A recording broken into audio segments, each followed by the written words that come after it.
Exterior scene night. Honey and Sam are sneaking down an alley. We don't know why yet, but it would appear there's danger ahead. I'll jump him. Cover me.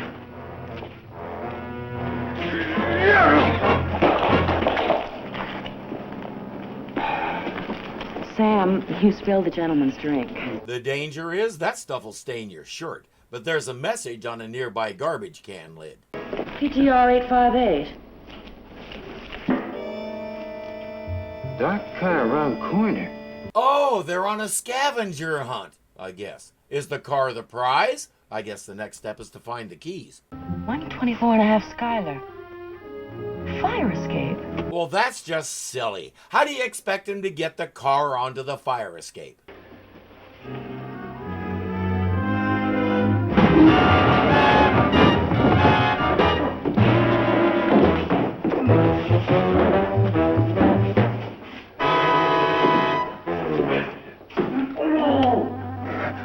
Mr. Bolt, I presume? I don't know, Sam. He looks pretty dangerous. You might want to hit him a couple more times just in case. That's Arthur Bird, the guy who's been leading them all over town. Oh, it's a nice homey little place you have here, Mr. Berber. Don't you think my office had been better? Oh, I don't live here. This is my hideout. I'm sorry to put you through all this, but I'm being followed. Someone already knows the worst. I'm so afraid. Now, easy. Take it from the beginning. He's the head clerk at a very large department store. Day after day, he sat there watching all that money go through his hands, and one day he figured out a foolproof way to acquire some of it for himself. Hold it. Are you asking us to help you rob that store? Oh, no. I already did that. I want to hire you to put it back. I think I know where Office Space got the idea. And if you've seen that movie, you know that what eventually became of the money was infinitely gratifying. Unfortunately for Mr. Bird, it's only 1966 and he can't snitch the money electronically yet. He has to do it the old-fashioned way. Looks like things got a little out of hand and now he's scared of being caught. Folks who have been around the zoo for a while may recognize Byron Folger even if they can't remember his name. That happened to him a lot. That distinctive face, voice, and mannerism kept him in work for most of his life.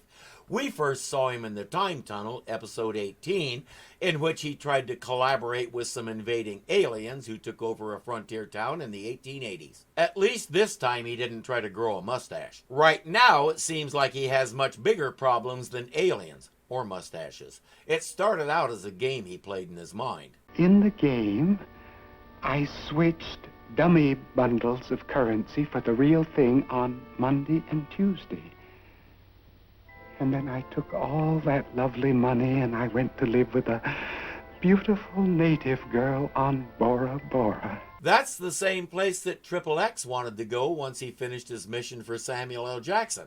I may have to take a trip there someday and try to see what all the fuss is about. Miss the plane?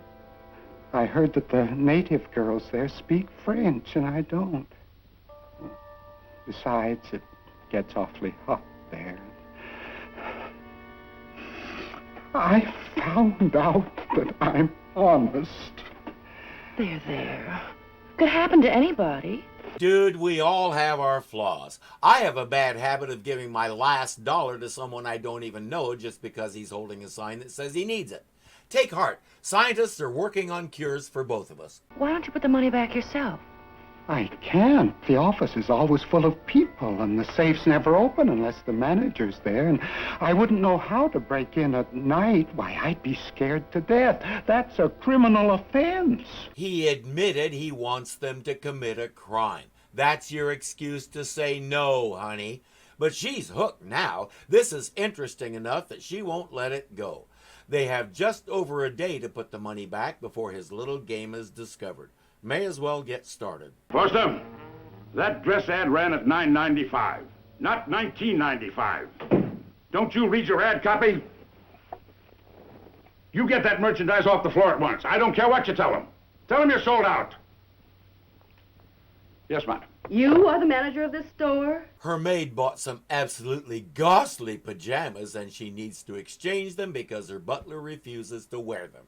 They have an exchange department, of course, but she does not deal with underlings. Why don't you have a fire escape out here? Because I do not allow fires in this office. Tell me, what is wrong with this merchandise? Oh, it's just tacky, that's all. Why the locks on all the windows?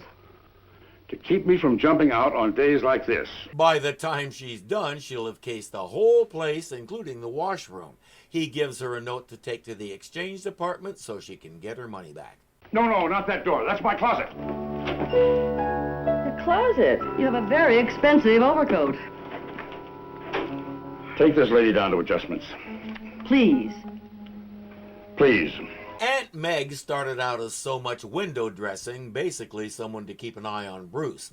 But Irene Harvey was a well-established actress in her own right and was doing well making movies until a car accident sidelined her for several years. Once she recovered, she moved to television and had a solid career.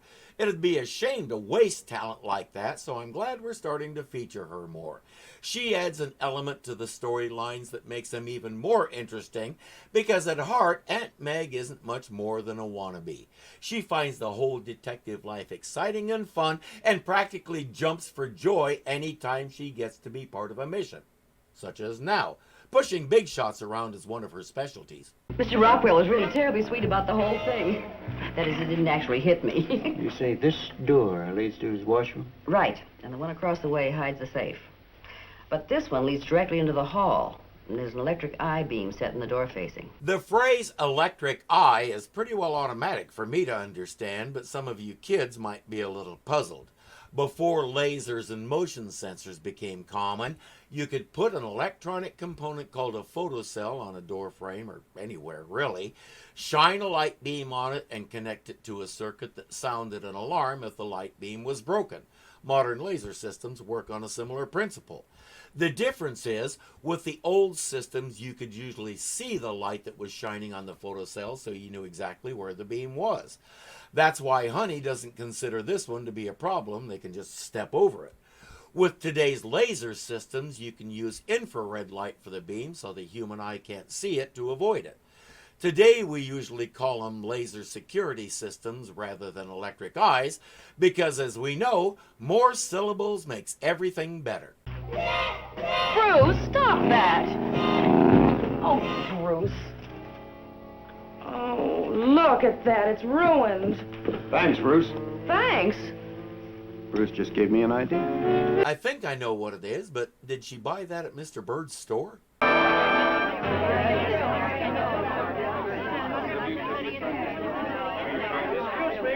Excuse me, please. Would you let me get through here, please? Are you the store engineer? That's right, lady. Oh, how'd it happen? It's kind of hard to explain. Okay, maybe I don't know what her idea is. He can't pry the door open, and if he brings the elevator up, it'll break the umbrella. She can't have that. It's a keepsake. You know, a memento of Bruce's teeth. Some nutty dame got something caught in the elevator doors. Do tell. The main electric panel's right down that aisle there and to the left. Thanks. Right. It's also where the switch and fuse box for the burglar alarm are.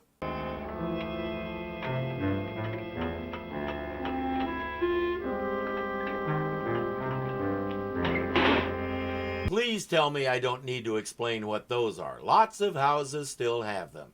In fact, the last house I owned, the place I lost in the Bush housing crash, had some for the air conditioner compressor, which lived in a metal box alongside the house. I did have to change them once. The power company came into my backyard to cut some tree limbs that were pressing on some wires. They got the job done, gathered up the branches and twigs to carry them out, and proceeded to ram one of them right through the air conditioning equipment. I decided new fuses were probably a good thing to put with my brand new system they bought me.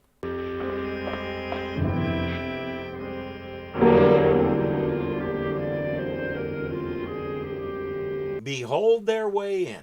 All they need is Mr. Bird to open the safe for them, and they're golden. Here he comes now. Listen. They tried to get the money, searched my rooms, beat me to make me tell where. Who did? I don't know. A dangerous madman. Watch out.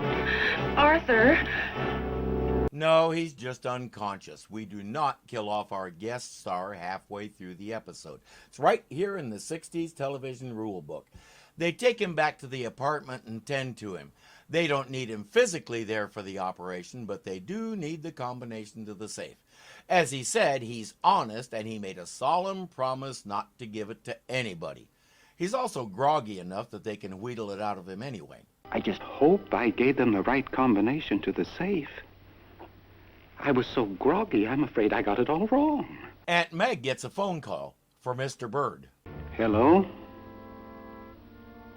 I can't hear you. What? Who is this? No, I tell you, I don't have the money. No, you're wrong. I don't have it. Well, that was pointless. He didn't give them the right combination, by the way. Fortunately for them, all he did was switch a couple of numbers, so it doesn't take long to sort it out and get the safe open.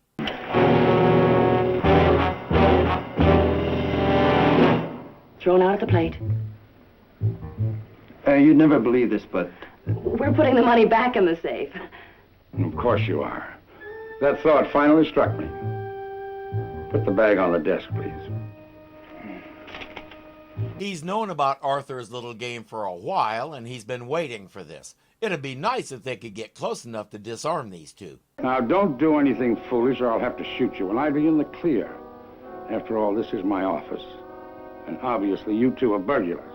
And it's legal to shoot burglars in this state. I still can't figure out how you got onto this, Rockwell. You must be a real sharpie. I know my employees. When I discovered the shortage, I didn't think Arthur could go through with it. So I had him closely followed.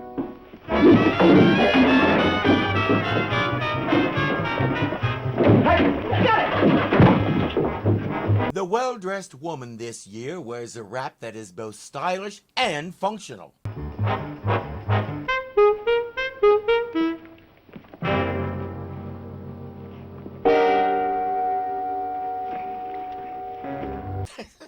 Old joke, but they made it work. When they came in, they chloroformed a security guard. He just woke up and he's calling the police. While Honey is off somewhere hiding the money bag, Sam is keeping the bad guys busy. His hand recovered in a hurry.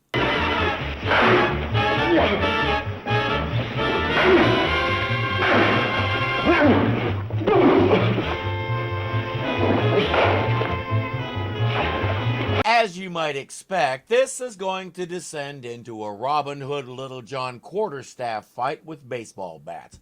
It's too funny for words. You need to watch it yourself, and I can't show all of it because you know why.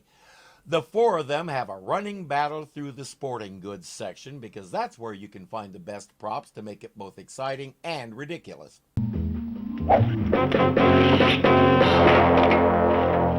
For example, it's the only department where you can go fishing for pistols.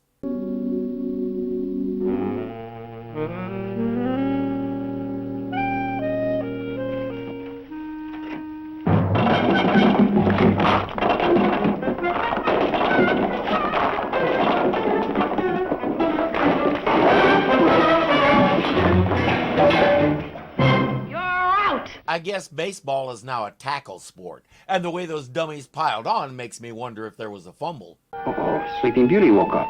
We'll never get this money back in the safe. I've got a better idea. Let's leave them holding the bag.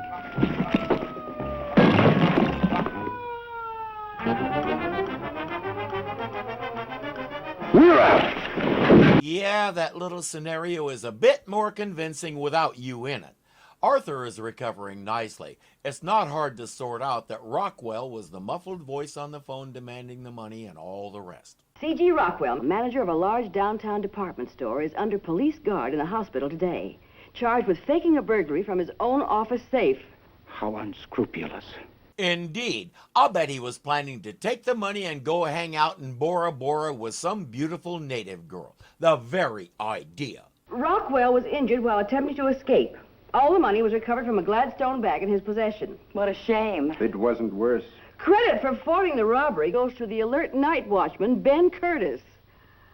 Under prodding by reporters, Curtis admitted engaging in a terrific battle with the masked burglar. Got any more of that chloroform? I'd like a whiff of the stuff. Hey, the guard appeared to be about my age. He's not likely to get too many more chances like that. So if you're him and you get the opportunity to have your 15 minutes of fame, take it.